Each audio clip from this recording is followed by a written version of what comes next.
day 4 of our gator search, and I've decided if you want to see a real big gator up close, sometimes you just got to cheat a little bit. That's right, boys. We're about to go on a swamp tour and see some big old gators. We're about to go on a swamp tour, try to find these gators. Hopefully we see some big ones.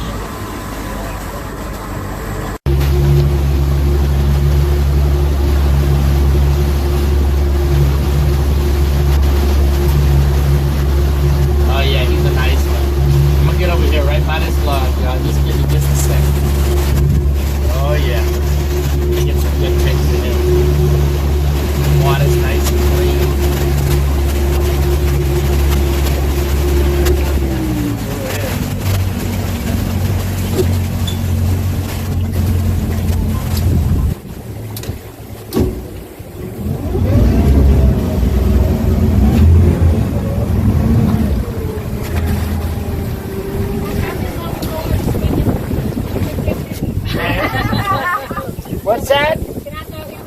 Oh, Lord. They got a market for them one-way tickets, y'all.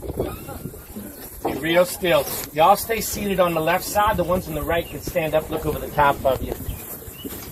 Oh, this is really cool.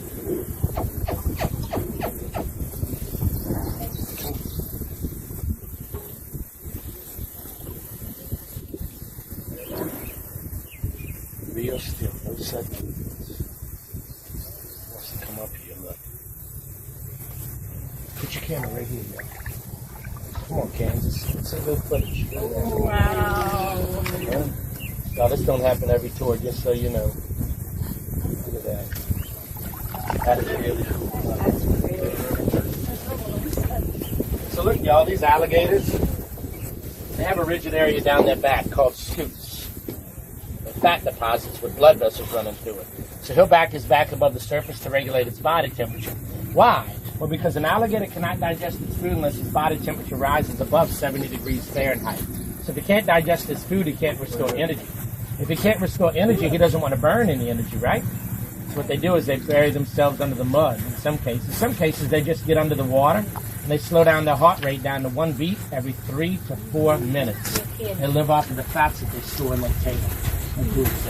Y'all see that flap in the back of the alligator's throat? It's called a glottis. It keeps them from taking in water from the underwater. That flap won't open up when their body temperature drops below 70 degrees Fahrenheit. Opening his mouth. Ma'am? He's getting in water. How's the thing in the back stopping from taking in water? Stays closed, watertight. Oh, I got you. I'm with you. Now, you see these alligators? These alligators, they start courting in March. Yes, they court. They mate in April, and during June, they lay their eggs. What they do is they build their nest. Their nest range from 8 to 10 feet in diameter and from 1.5 feet to 3 feet in height. They climb up on the tops of these mounds and they dig these holes out. Inside of these holes, they can lay from 25 to 60 eggs. Incubation period is about 9 weeks. Here's the cool thing. The gender of the alligator is decided by the temperature of the alligator eggs during incubation. So, 90 degrees and above, generally a male. 86 degrees and below, cold-blooded female. Oh, he's getting good. You see how he knocked it off the stick into his mouth? So what are you feeding him or giving him? Kansas, you don't know what this is? I don't. The brownies from Colorado. Keeps them hungry, y'all. Keeps them coming back for more. It's actually ground up byproduct, bones, blood baked into a cookie. We'll see plenty more where we're going.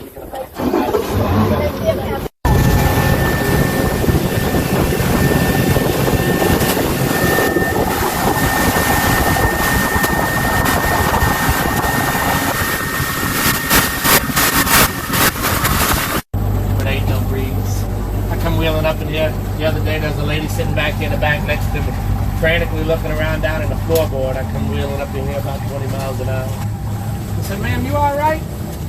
Like she was scared to death. She looked up at me. She said, "Look, you done blew my damn eyelashes off." She had one of them hanging halfway on, the other one was gone. I said, "It's probably in the river." I never realized how many ladies wore them eyelashes. Now, this is the northern end of Dead River. We call this Dead River because this right here is where the Pearl River used to make its crescent, its oxbow, so to speak. Remember I told y'all a little while ago how the Honey Island swamp was so heavily logged years ago? They used to use oxen and mule to pull the logs out of here. Oxen, especially because of that split hoof, created less of a suction. Eventually, that heavy log would make a path. Water would follow the path of least resistance and eventually dig its own bayou like we're in right now. But I bring people out here all the time from New York. They're like, "Luke, I just paid $50 for this plant." This is elephant ear. Now, this elephant ear was introduced to us, brought over here from Southeast Asia.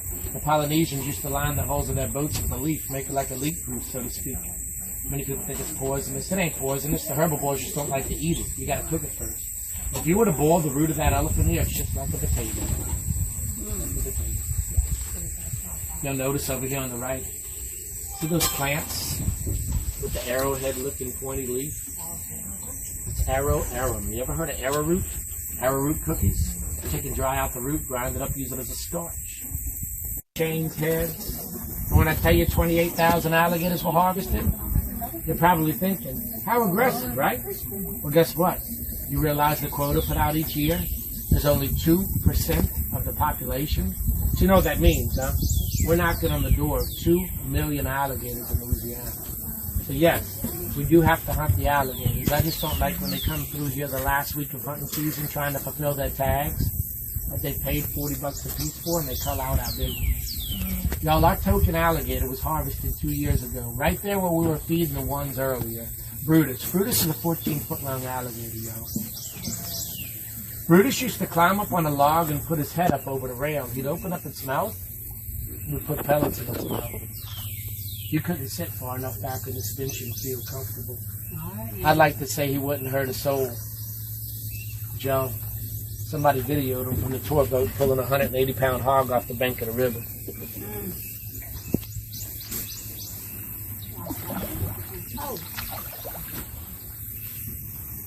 Even this one came off the log, huh?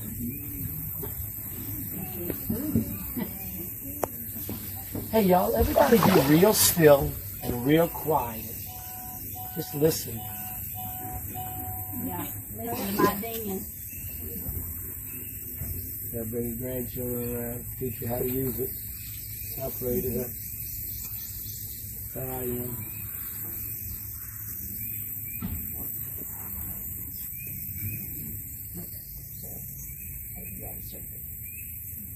That's a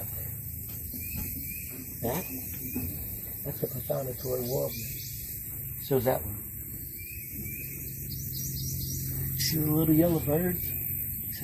That's a barn swallow right there. The little yellow birds, prothonotary warblers. They're just passing through. This is their first stop after a grueling 550-mile trek across the Gulf of Mexico from the Yucatan Peninsula. Y'all, we know so much now that we never knew before with all of these banding programs and tagging programs. Speaking of tagging, a buddy of mine tagged the blue marlin out the mouth of the Mississippi River. 37 days later, that fish was reported back to him being caught off the coast of South Africa. So we think we know a lot. We never knew this stuff before, y'all. Now we do. We tag fish every year. We go and get booklets. Every species of fish we tag. So we can track how they migrate. Yo, we'll come back out this way and mess with the alligators. Let's turn around and let's head back here in the neighborhood. You know what I want to tell y'all about? You see how these alligators are sitting like this? They have tiny black dots that run along their bottom jaw, but not limited to their bottom jaw. Just most visible because of the lighter skin color. They run across their snout, their face, through their mouth, and most concentrated around their teeth and around their nostrils. Here's where it gets interesting. They're connected by a bundle of nerves, which lead to a well-developed part of their walnut-sized brain, which allow them to feel pressure and vibration, to the point that the Audubon Society says, listen to this, watch when he hits the boat. Listen to how heavy he is. Be real still, y'all.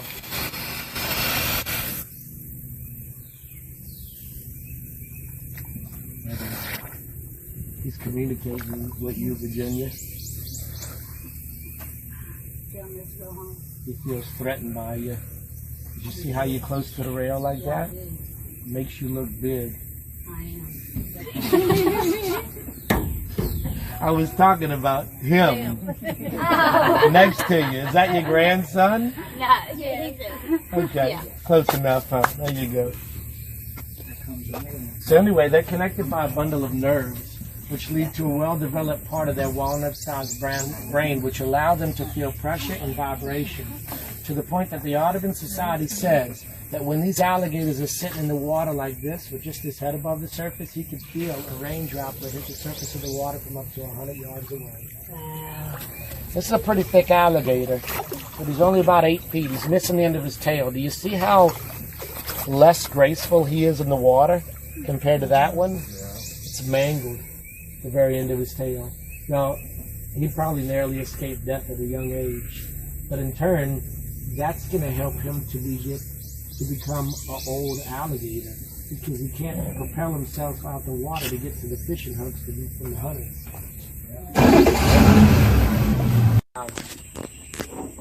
One of the coolest thing about the raccoon, they hang out in groups of 6 or 7 for a reason. You know what that reason is? To combat their predators. Y'all, they're little gangsters. Come here, buddy.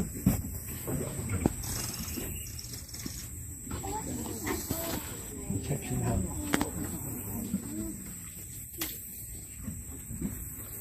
He knows that the alligators are eating. Smart cookie. They are very smart. That's why they're not very easy pickings for the alligators. Here you go, buddy. You can reach that one.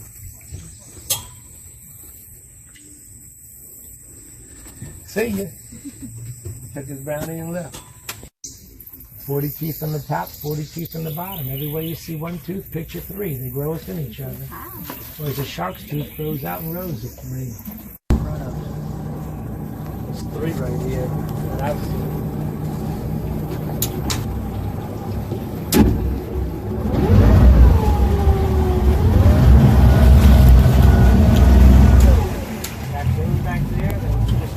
Squirrel crawled up the tree.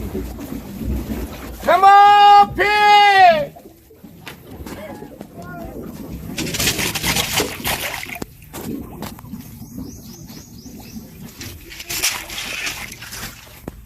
Come on, pig! Kevin! Come here, Kevin!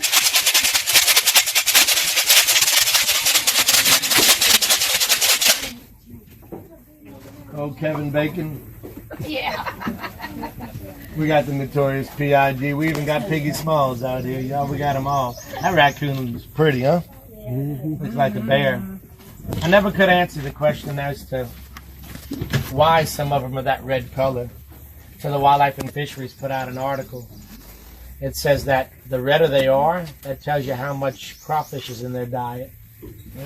Good thing that don't happen to us. I ate a lot of crawfish, y'all. Hey, buddy. Man, he'd make a nice hat, wouldn't he? Just joking.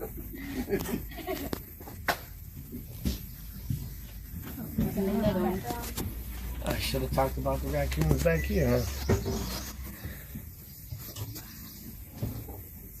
Listen to him communicate. There's a gator. That's George right there.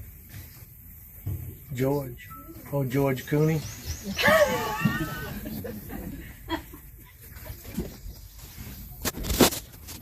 Hurry up, buddy, before they move in on you. Let's talk about the hogs, y'all. You can see all the mud back here. That's why this looks like the elephant graveyard and the Lion King right here on the left, compared to back behind us, all the green. Yep.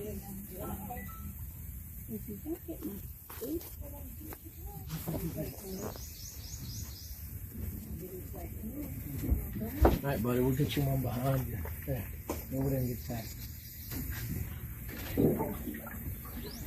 See, all these hogs, they're wild hogs, but they're feral. Feral means originated from domestication, basically. They were brought over here by Hernando de Soto, the Spanish explorer, to Tampa, Florida, as a food source. Guess what? They could swim. They could swim very well, to the point that now we have a problem in every state in the United States with these hogs. except for Alaska. Why? Well, because they're omnivores. They eat whatever you put in front of them, including the hand that feeds them. Now, these hogs, well, let's just say, y'all ever seen that movie, that old TV show, 1,000 Ways to Die? Where that hog farmer actually had a heart attack and fell off into his hog trough? In 4 hours, they devoured that man.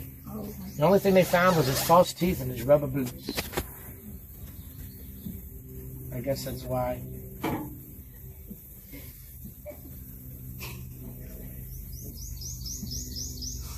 He says, come on in for a swim.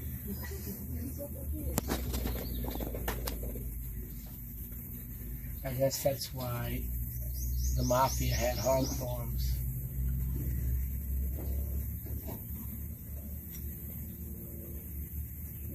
These wild hogs can start reproducing at 16 weeks. They have almost 3 litters a year, up to 12 in a litter. When they drop a litter, within 3 days, they can become in heat again. I read an article put out by statisticians. In that article, it said that in order to stay static, we have to harvest 70% of the population each year. It's amazing, y'all. Listen, you want to go home and impress somebody cooking? Blacken something. The key to blackening anything is going to be real butter. Real butter. Ma'am, pull your hand in a little bit more. Make me feel lazy. Make him want what's on your stick more than what's on that.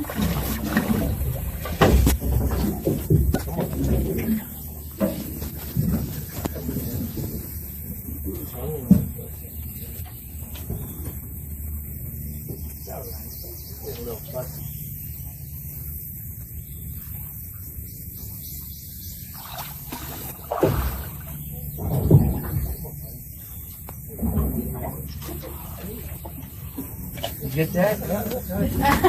You all right? You kind of got me nervous too. That was close. Hey, don't post that, by the way. There's going to be times when kids can't even do this anymore. Right.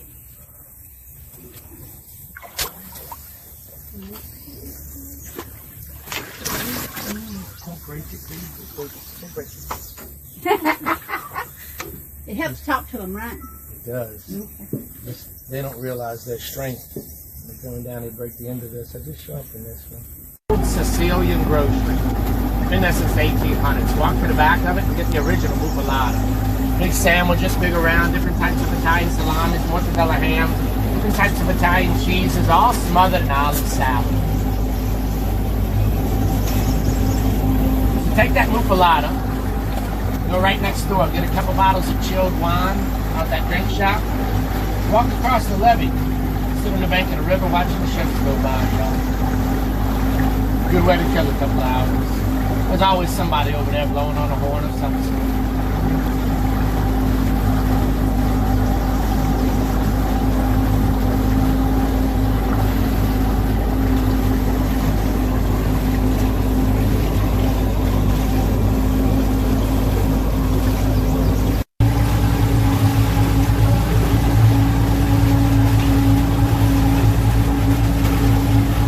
Right there on the left, y'all.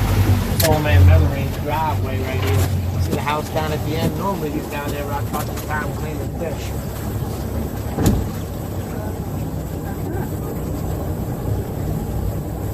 Them old timers start early and finish early.